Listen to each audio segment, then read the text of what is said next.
Hey up again. So, following on from my previous video talking about white label coffee, what white label coffee is and all that stuff, I wanted to do this video with some sort of tips and insight to help build a successful coffee brand, or what will hopefully be a successful coffee brand. This video probably isn't for people who have already got a brand going and you're already doing quite well, but if you've got any tips and suggestions of your own, I would love to hear them, so please drop those suggestions in the comments. So, starting off, there's quite a complex way of going about building a brand, and there's lots of resources out there to look at. You know, there's Gary Vee. Just go watch Gary Vee if you're trying to build a brand of any kind, because his knowledge is superb. But building a coffee brand can be quite complex, and there is a lot of work to do in that. So some tips and just general advice for people starting a coffee brand, especially if it's a white label coffee brand, whether it's with Chipp Coffee Co or whoever you are in the world. I'm going to talk about that a little bit. So the first one is, sort of the first tip is actually more to be prepared for it to take a long time to really take off. Some people, when they start, you know, there's been a few white label partners that we've had on where in the first couple of weeks it's absolutely blown up and it's been great. They've made hundreds and hundreds of pounds worth of sales in the first couple of weeks. Then it does die off a little bit and it will slowly stabilize again and start to trickle in after a while. And there's others where it just starts really, really slowly, 1 or 2 sales a week, and it'll gradually keep going. So don't be put off if it doesn't absolutely explode in the first few months, really, because there are so many coffee brands out there. And I think this is something that people don't realize a lot, is that the coffee market is a very oversaturated market, really. There's so many coffee brands, and it takes a lot of time and effort to build your brand to a point where you've got consistent income coming in and you can expand on that and scale it up. So a few tips for people wanting to, you know, create a successful brand and scale it up and everything. The first one, know your market. This is a really simple one, but something that a lot of people just don't do. You start a coffee brand because you like coffee, but you don't really know a huge amount about coffee. And I'm not saying you have to be an expert, you have to know absolutely everything about green coffee, about roasting, XYZ. Just having the absolute basic knowledge about, you know, where coffee comes from, what is Arabica and what is Robusta, what's the difference there. Having the right terminology. If I ever see a coffee brand using espresso, spelt with an X, just stay away from them. But yeah, really simple stuff. Having the right terminology is super important. Go and look at your competitors and what they are doing, how they are showing themselves, what terminology they're using.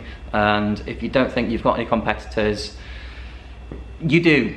100%. Every other coffee brand, even Chipp Coffee Co, is a competitor to you, so you need to know what you're talking about. Go and learn stuff about coffee. There's so many resources out there on YouTube, in books.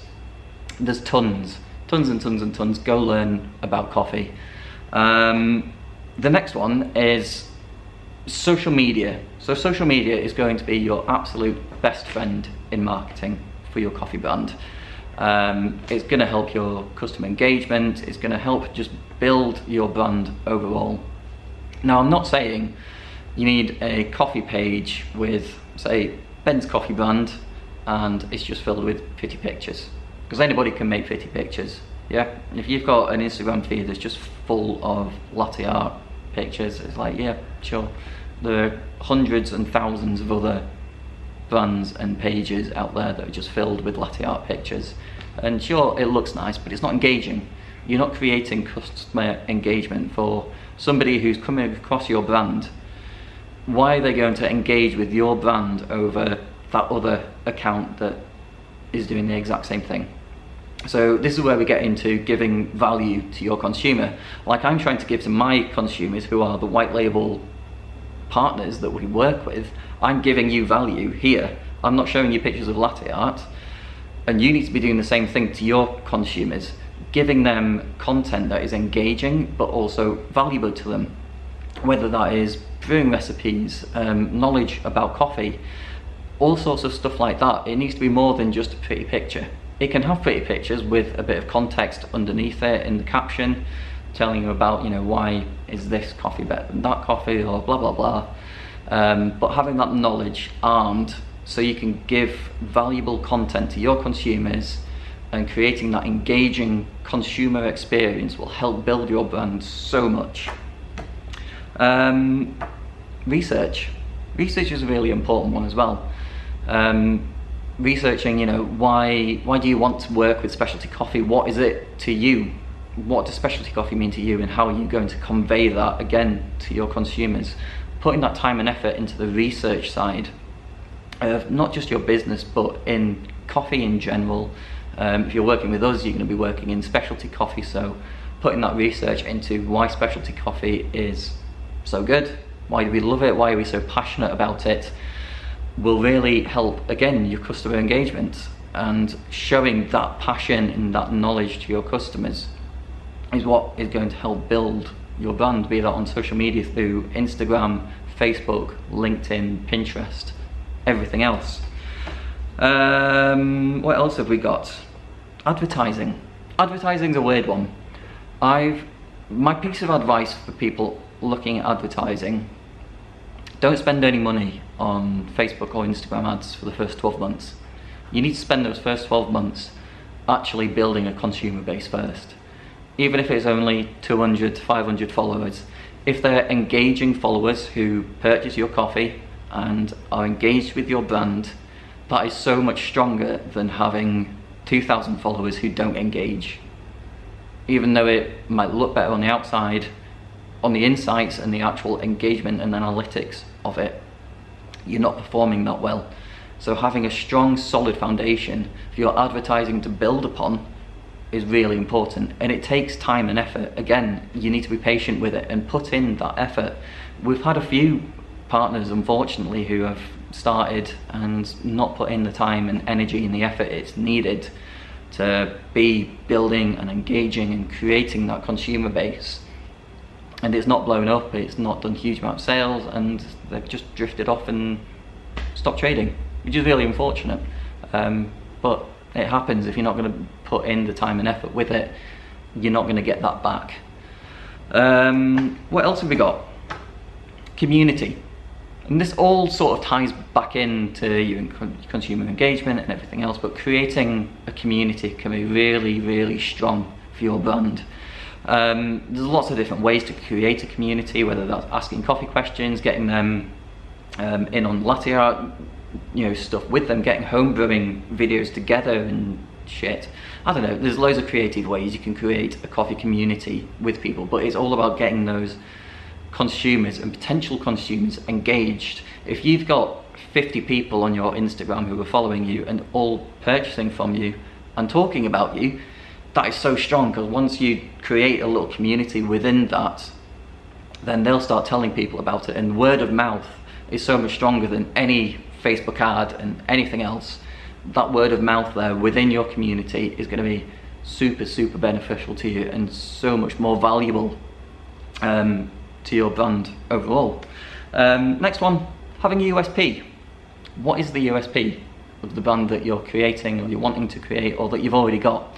And have a good think about this. We've got a couple of guys who are doing really well. They've got a great little niche USP, and they're really building on that, whether that is a location or music or XYZ. There are so many good little USPs that haven't quite been hit yet within the market, or maybe there is other brands within that USP, but you can create your own version of that that is yours and unique to you and your brand. But yeah, having a little USP rather than just generic coffee brand with a nice name and nice illustrations. There are so many big players out there that are generic coffee brand with a great name and great illustrations, but they've been doing it for 20 years and they're always going to win because they've been doing it for so long and they've been there since the start of it. So have a think about your USP and how you're going to sell that USP to your consumer as well. Next one, emailing. Like getting consumers to sign up to your email list. And again, going back to the very start, giving content to your consumers. It's not just about here's a discount code, here's money off, here's our new lower price. They can get a lower price and discount code from any other fucking brand out there, because there are thousands and thousands of other brands. What is it about your emails that are going to make your consumers and customers want to open it and read it and then convert that over to website sales? What is it that's going to give that content and education and value to your consumers? Yeah, that's pretty much all I have for that. Yeah, and lastly, my biggest tip is just keep working at it, I think.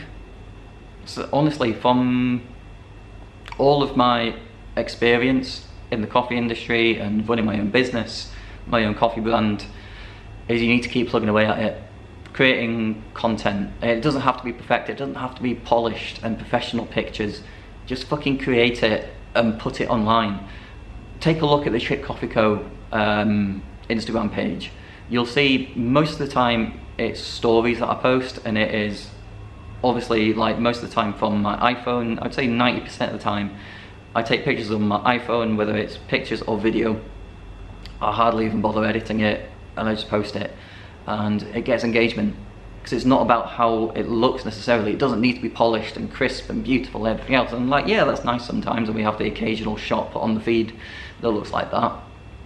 But it doesn't need to be to create an engaging consumer base. You need to be engaging with your consumers and keep working at it. Just keep plugging away. Yeah, it's something that I'm passionate about, and I really want to help our white label partners become successful, because at the end of the day, the more successful our white label partners are, the more successful we are. So it's a win-win for everybody. And I just like helping people and giving education and being as useful as I can to the world. So yeah, it's something that I feel very passionate about, and I want to help you build a successful coffee business. If you're one of our white label partners and you want a bit of like one-to-one consultation, just ask me, shoot me an email, and we can set up a call or a Zoom chat or something, and we can chat a bit more in depth about your brand and how we could make it better. You know, a bit of advice one-to-one, we could go that way. Or if you want to become a white label partner, hit us up on chippcoffee.co.uk. You can find our email address on there and contact forms and all the information. I've had a lot of coffee today, if you can't tell already. Yeah, there's probably stuff I've missed off from this, but that is the majority of things. I'm going to start doing some more videos again, hopefully, and I shall see you for the next one. Peace.